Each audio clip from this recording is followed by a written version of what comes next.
All right, it's Debbie Potts, your coach, your podcast host, to bring you more information on how female athletes, as myself, 10 years, we're in perimenopause, and then we hit menopause, and then we're postmenopause. What do we do to prepare for that? So I've been sharing this information on the podcast lately. If you don't know about my background, just briefly, I will just explain my why. I did race Ironmans competitively, top age group athlete in marathons, long distance cycling events, triathlons of all levels, and focused on Ironmans 2001 until I became broken and burned out in 2013 and had all sorts of health issues and chronic stress, external and internal, accumulate and lead to metabolic chaos. That is my why. My purpose is now to help you avoid going through what I went through as a competitive athlete. Even if you don't do a lot of athletic events, you could just be a driven, ambitious, high charging individual that likes to do more. More is better, right? No, my mantra is less is more. So today we're going to talk a little bit about fasting. I've been doing short little 30-minute videos on the Low Carb Athlete podcast channel. And then you'll hear this as well on my audio version on podcast apps. So intermittent fasting for women. Let's just review briefly if you need to catch up. Sean Wells did a great post once, maybe a year or two ago on what's it called? Instagram. Women tend to be more sensitive to the alterations in meal timing and energy restriction. Women's bodies tend to hold on to fat stores when the perceived energy is scarce. Starting weight, overall energy balance, and number of consecutive restrictive days all play in the role in the effects of fasting. It's not intermittent fasting for women that's difficult. It's the body's perception of insufficient energy availability. Premenopausal women may be more sensitive because this hormone called kisspeptin than postmenopausal women. So if you're pre and perimenopausal, we need not to fast as long. Now, I realized part of my health issues that more recently, last 5 years, low thyroid, low estrogen, isn't just related to recovering from adrenal exhaustion last 10 years, but I did start doing a lot more fasted exercise. Now, 10 years, 15 years ago, when I was probably doing too much training for Ironman without sufficient calories, I was moving all day long. I was a trainer, fitness instructor, coaching athletes. I was busy from 4:30 in the morning until 8:30 at night. I was burning calories all day. I wasn't sitting at a desk. So you take that negative energy balance. My body probably thought it was under a lot of stress. And then you add on fasted exercise, you add on just drinking bulletproof fat coffee.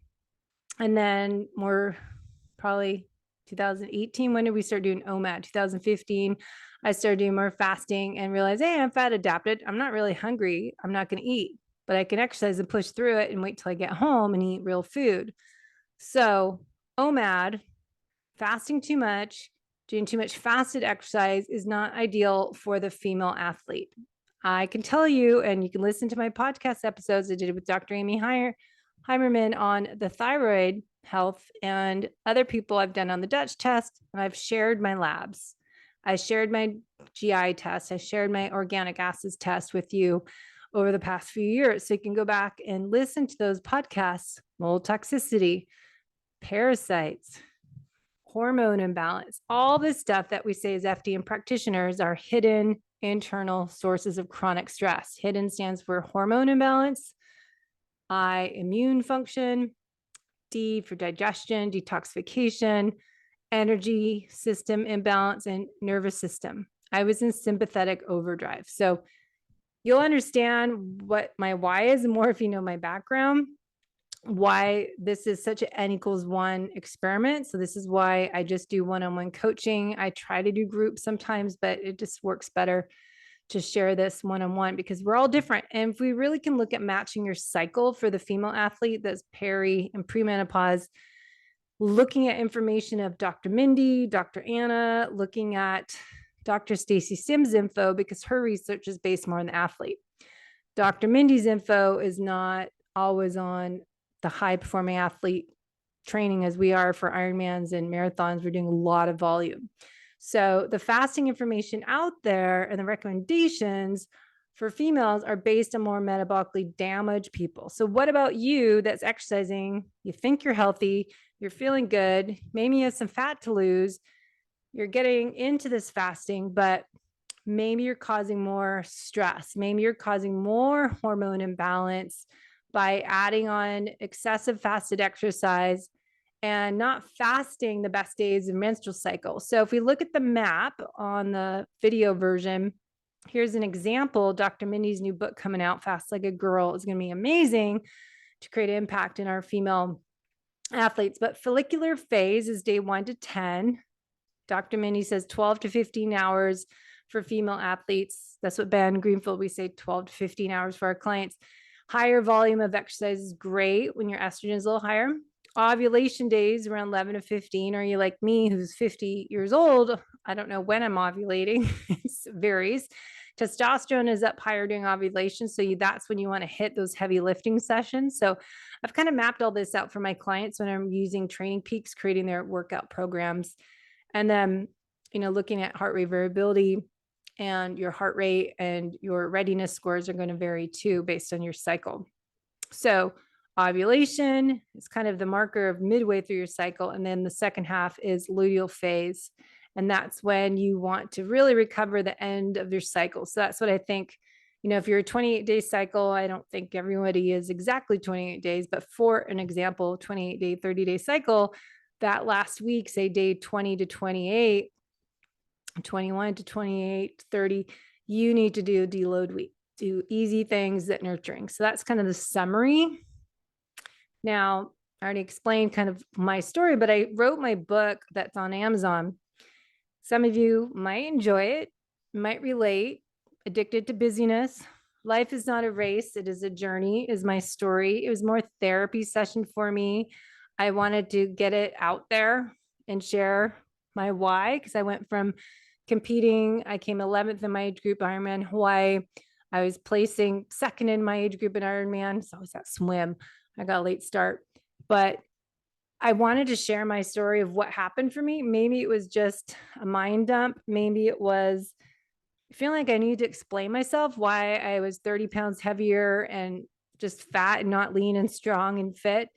I just felt like everyone it was, my own issues, but I felt like people were looking at me and go, oh my gosh, what did she do? She is a blob now. And I probably just look normal, but I just was needing to share my why. So that's my book. It's on Amazon, but let's go next. Whoops, can't push the right button to back to the hormones. Now, I was, as I said, doing all the right things. I was metabolically efficient. I was doing Maffetone, the zone 2 training. I trained with Mark Allen. I met Maffetone years ago. I started doing Ironmans in 2001. So 2003, I was doing heart rate training. I trained with Sally Edwards, who created Heart Zone training, and I led Danskin Heart Zone training seminars. So I go way back in the heart rate training and metabolic efficiency testing I started doing for athletes at rest and on a bike and a treadmill back in 2005. So I've been around this a long time. I'm not at all the conferences and big on social media. I just rather podcast and talk about it here. So you can find tons of free ebooks that I've put together for you over the last couple of years on my website, debbiepotts.net. And if you go to free resources, you'll see the fueling and training tips for the low carb athlete, metabolically efficient article, ebook. And then there's a new one. When you sign up for Discovery Call, you'll get the female athlete that we're talking about today. So the main hormones, estrogen, progesterone, testosterone, cortisol, oxytocin, and growth hormone. You can learn a lot from Dr. Anna Kabeka, and in her books, The Hormone Fix, and Cynthia Thurlow talks about that in her book. Also, metabolic chaos is something we look at when we are FDN practitioners working with our clients to figure out, all the different things that go out of balance create metabolic chaos. So it's never just one thing. And then I love this chart with Dr. Mindy. I reviewed this before already, but just want to touch on this before I jump through the slides. But key to balancing your hormones, when you don't have enough oxytocin, you can get that from sex or just giving someone a hug. If you don't have enough oxytocin in your life, stress goes up. So cortisol goes up. As cortisol rises, so does your blood sugar. When your blood sugar goes up, your insulin will rise. Now, your insulin's higher, your body starts storing fat faster than normal. High levels of cortisol and insulin start to accelerate the decline of your sex hormones, leaving you with insomnia, hair loss, anxiety, hot flashes, brain fog, weight loss resistance, low sex drive, and muscle loss. That is my story, basically, what happened to me in 2013. I became insulin resistant, and that was my own diagnosis from chronic stress. Not just training hard, but running my own business that was definitely exhausting me. That's why I hate marketing and doing the whole social media videos and all the silly things. And I'm never doing TikTok and all that stuff. I got burned out on running my own fitness studio for 10 years. So it's exhausting. But Dr. Mindy's new book will cover all this. I think it's pretty much sums up my life. So the female athlete, testosterone, estrogen, progesterone, she'll talk about that. Estrogen, I'm not touching on this because I did a previous video on this. So go back. And then if you do a discovery call with me, you can get this, all these slides into an ebook. So the role of estrogen, the role of progesterone, and signs of low progesterone and cortisol. Cortisol goes up, progesterone goes out of balance. So that's why luteal phase, we want to take a deload week. So low estrogen and low progesterone, we want to test on the Dutch test. So what I want to get to is insulin. I'm really finding this come up a lot with my clients. So this is testosterone. All right, so let's cut down here. So stress, glucose, insulin. Really interesting, as we just talked about with Dr. Mindy's notes. But just think that stress comes in different forms. That's why I like to get NutriSense, or if you prefer levels, really track your glucose levels for at least 30 days. I would do 90 days. The CGMs are for 14 days. So you can, once you subscribe to 30 days or 60 days, and I think that you get automatically subscribed. So you have to cancel if you don't want more than that, because you'll keep getting the CGMs in the mail every 2 weeks, but you can spread it out however you want to use it. But vegetable oils, refined sugar, flours, diet drinks, all this stuff can impact your blood sugar, and then insulin constantly gets alerted. We get insulin resistance. So we want to regulate insulin, burning old insulin, stored fat. This is done through fasting, is what Dr. Mindy talks about. So getting more insulin sensitivity, fasting, getting more oxytocin to lower cortisol. We can do that by just being around people you care about, hugging, holding hands with your loved ones, and really watching that cortisol spike up higher. But high levels of cortisol and insulin accelerate everything. So just remember that, what we went over. Now, oh, this doesn't want to change. Hold on. So we're going to go into the insulin and why females need to look at this. NutriSense. I found this in my chart that I created, taking information from my friends at NutriSense, everyone. Who else I talked to? People, heart rate variability at, Dr. Jay Wiles I talked to. I was trying to get all this information to map out the female cycle. So if you get my discovery call with me, you get that ebook and then the maps in there. But during luteal phase, your progesterone levels start to increase. You may find your body's not responding to insulin it creates, or the insulin that you take, nearly as well as it should be. So you're not as sensitive. So this may result in hyperglycemia and blood sugar spikes when you least expect it. Now it's important to note that progesterone can also cause pesky carb cravings. And when you indulge in those cravings, it can spike a blood sugar. So in your luteal phase, you're getting those sugar cravings to eat more. Try to eat protein instead. It's essential to check your blood sugar levels more often in your luteal phase. Make sure that you're maintaining your diet well. So again, not everyone has the same response. So it's helpful to use your CGM as NutriSense a couple of your menstrual cycles so you get the whole picture. So you want to make sure you're not doing that 14-day during the same type of your cycle. The CGM, you want to mix it up so you get the whole picture. So estrogen on insulin, estrogen can encourage insulin sensitivity or increase insulin resistance, depending on your dietary state. So that gets confusing. But estrogen deficiency or impaired estrogen signaling could be linked with insulin resistance. So as I reach menopause, I'm not there yet, but I can tell, I know to Dutch test, my estrogen levels were super low at the bottom of the graph, and my insulin, I'm probably more insulin sensitive, insulin resistant, insensitive. So you want to, I need to be careful because I don't want to get type 2 diabetes. So we need to be careful. When you enter your ovulation phase, your estrogen levels rise and your insulin resistance lowers as your estrogen levels spike. So you may not notice a significant an impact on your blood sugar during the ovulation phase as you might during the luteal phase.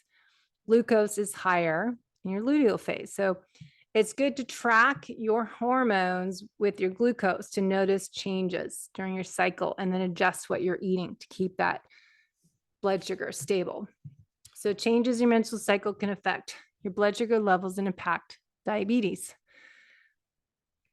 So next, keto mojo.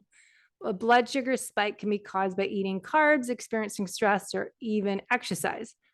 When your body detects rising blood sugar, it releases insulin to safely sequester this new blood sugar in your cells. This is naturally occurring defensive measure by the body to combat high blood sugar, which is called hyperglycemia, and this is dangerous. So insulin is just one of those hormones. So every hormone in your body, may it be insulin, cortisol, testosterone, estrogen, or progesterone, is released in response to different cues. Once released, these hormones go on to direct various cellular activities, everything from fat burning to the rate at which you breathe. So insulin is kind of the boss of your blood sugar. So you can learn more from Keto Mojo. The solution to manage your insulin is change your diet from a carb heavy to more ketogenic, and then switching up your nutrition, I think, is important. Eating real food that balances your blood sugar and strategic carb timing for those athletes. So insulin is a key to ketosis. In addition to regulating blood sugar, insulin tells your cells to either burn or store fat. The more insulin release means more store fat. So less insulin means more burning fat. When you eat carbs, your pancreas releases lots of insulin, inducing fat storage. And I must add, that is for people that are not exercising. For athletes, we need to change these recommendations. Now, okay, it's carb timing, and the more muscular I am, I have higher volume. Kind of think of those muscles as your suitcases. I can tolerate more carbohydrates than an unfit, unlean person, not muscular person. So ketones are naturally produced by the body to use as a fuel in the absence of carbohydrates, and they're a byproduct of this fat burning. So if ketones are up, insulin levels down. So that's why I like to test ketones on Keto Mojo, and I've been using BioSense to measure graph of ketones and just to keep track. And if I have those numbers elevated, just 0.5 on my Keto Mojo, and my BioSense, if it's even around 5 or 6 up to 10, I'm comfortable with that. I don't need to be in strict, deep nutritional ketosis as a healthy athlete. I want to burn fat and avoid insulin resistance because I'm prone genetically to type 2 diabetes. So your level of ketosis is determined by your insulin levels. So insulin doesn't always work as it should. Some people get stuck in fat storage mode, insulin resistance. So that's when it gets to be broken. Insulin resistance, their cells stop listening to insulin. This means blood sugar keeps rising and more insulin gets released because the cells aren't listening, the doors are locked, and eventually type 2 diabetes develops. So there's tons of studies on Keto Mojo website, and the one sponsored by Virta Health, Bullock and Finney are back behind Virta Health, have shown supervised keto diet can reverse insulin resistance, lower blood sugar, and get patients off their diabetes medication. Exercise is a great way to control your insulin. So just wanted to review that. I think it's an important thing to discuss. And then the cortisol connection with glucose, insulin, and thyroid. I think this is a really interesting article. So this one says the thyroid hormones, T4 and T3, are produced from iodine in the food we eat. The thyroid hormone regulates heart rate, breathing, body weight, body temperature, muscular strength. The hypothalamus signals a pituitary gland via hormone, thyroxine releasing hormone, TRH, releases thyroid stimulating hormone, TSH, to the thyroid gland. Once TSH message is received, thyroid creates and releases T3 and T4. The pituitary gland monitors the thyroid hormones in the blood and regulates amount of TSH for balancing hormones. Symptoms of hypothyroidism include cold intolerance, weight gain, fatigue, constipation is a big one, decreased heart rate, and fatigue. Insulin is made in the pancreas, and that's responsible for regulating the amount of sugar in the blood. We just went over that with the article from Keto Mojo. So insulin is often referred to, as I was saying, the key which unlocks the cell to enable sugar to enter into the cell to get that sugar into the cell to be used as energy. Excess amounts of sugar in the blood can cause cell damage, sticky cells, and damage throughout the body. And then here comes the thyroid, plays an important role in glucose metabolism, converting sugar to energy. Thyroid hormones and insulin sensitivity are connected. Hormones tend to have a cascading effect on one another. So basically, sum this up, cortisol is up, glucose is up, insulin is up, and thyroid goes down. That's the easy way to look at it. So when we reach 40, 45, that 10 years before we hit menopause, you can read more in Dr. Pell's, Mindy Pell's, her book, The Menopause Reset.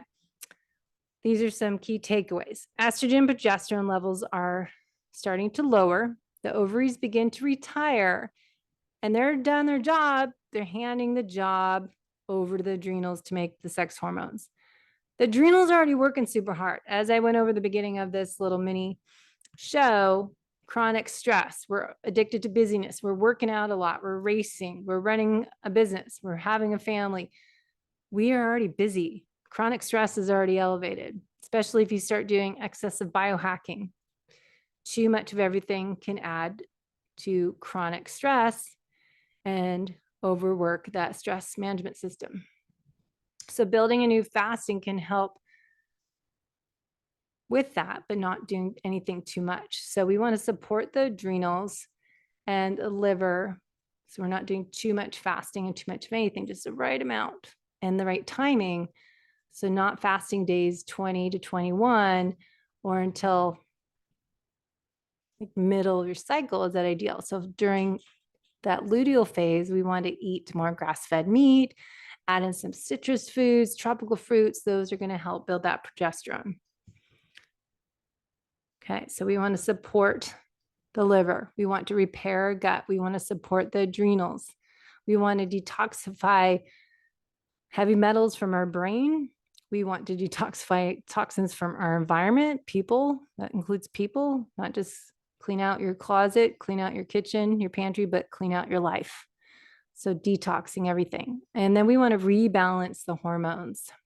So Dr. Mindy Pell talks a lot about this in her new book, Days 1 to 10. Estrogen loves fasting. Doing keto and fasting improves estrogen. And then that's when us athletes can do a little more endurance training. Days 11 to 15, ovulation, estrogen, testosterone start to rise. Fasting 15 hours is long enough, toxins released too much can cause a detox reaction. So we need to watch that. I just had that happen myself. Focus on the microbiome and liver health. Now, exercise wise at this time, this is when we can lift heavy weights and doing some more HIIT training. And there's certain days that week you can do a little more fasted exercise, no more than 3 days a week. And then days end of your cycle, 19 to 28, somewhere in there. That's when we want to focus on eating more nature's carbs, not being in nutritional ketosis, relaxing, doing more nature walks, easy yoga, Pilates mat class, deload, and avoid fasting more than 12 to 13 hours because we don't want to spike cortisol that time. So let's end here. Carb timing for health. I think that's important. I love, obviously, Dr. Gabrielle Leon's information. Talk about that and figuring out how to prioritize that protein. So stay with me and we'll talk about this on the next little mini episode. So enjoy the rest of your day. Make it great. Talk to you soon and let me know questions for my mini little episodes here.